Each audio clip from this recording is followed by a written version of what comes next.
Hey there, guys. It's Greg Taylor doing just a quick overview tutorial on access to your Eventbrite, Eventbrite account for editing things. Now, we've had a few requests as far as, editing ticket prices and editing some of the questions that are being asked and stuff like this. And this is something that is fully in the hands of your LETs, whoever has access to the login screen right here. And I'm using BNI Vibe just as an example here. You notice that the passwords have been blurred out, so no, not everybody's going to be able to access that, and that's okay. But what they need to do is actually go in, so they can click on the link there, any chapter, click on the link where it says Chapter Eventbrite account, and that will take you to the login screen. Now, I've already logged into this so that we're not going to be seeing any passwords and stuff like that. I just want to make sure we're doing this safely. But yeah, using the username that is there, and it's going to be slightly different, of course, for each chapter, using the chapter name, and then the password that's been supplied.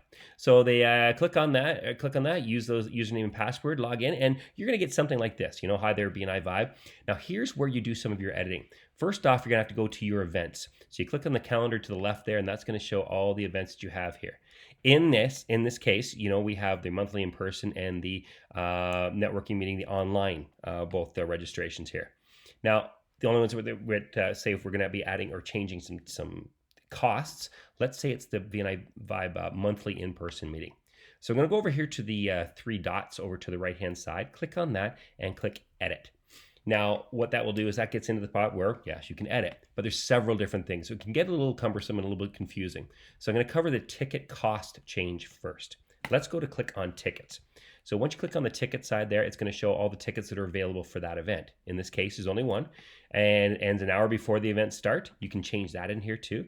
Again, click those three dots, edit, and it's going to open up here, and here you can change the price, how many you've got available, when the ticket sales end, all that kind of stuff. Even there in the event, in the advanced settings, you can add, tell attendees a little bit more about the ticket in case there's things that you want to denote, such as maybe, what they're getting for that price. So things like that, minimum quality, maximum quality, so on and so forth, e-ticket, that kind of stuff. So in this case, you make those changes, you're all set. And once it's done, bang, that's going to change the cost right there. Next one, I'm going to show you some of the things as far as what you might say as far as details when people are filling things out. So I click on Order Options over to the left side, and I go down here to Order Form.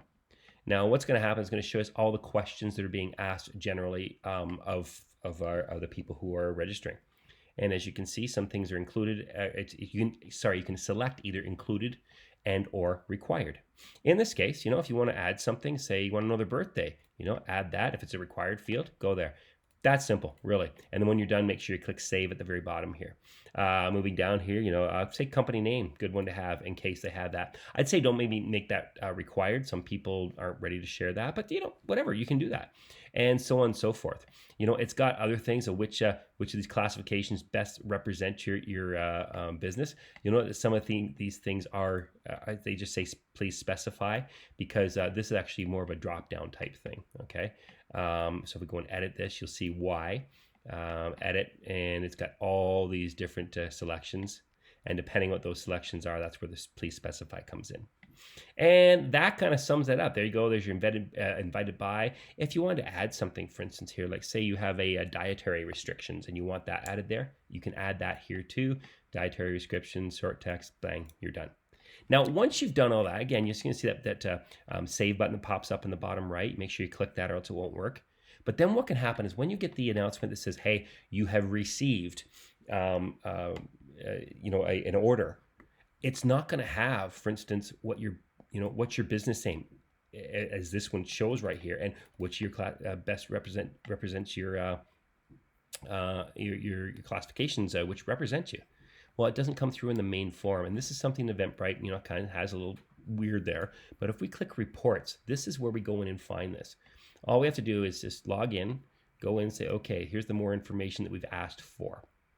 And when we go Custom Questions, we have responses. We go into that section here, and we can find out. So here's all the different ones here.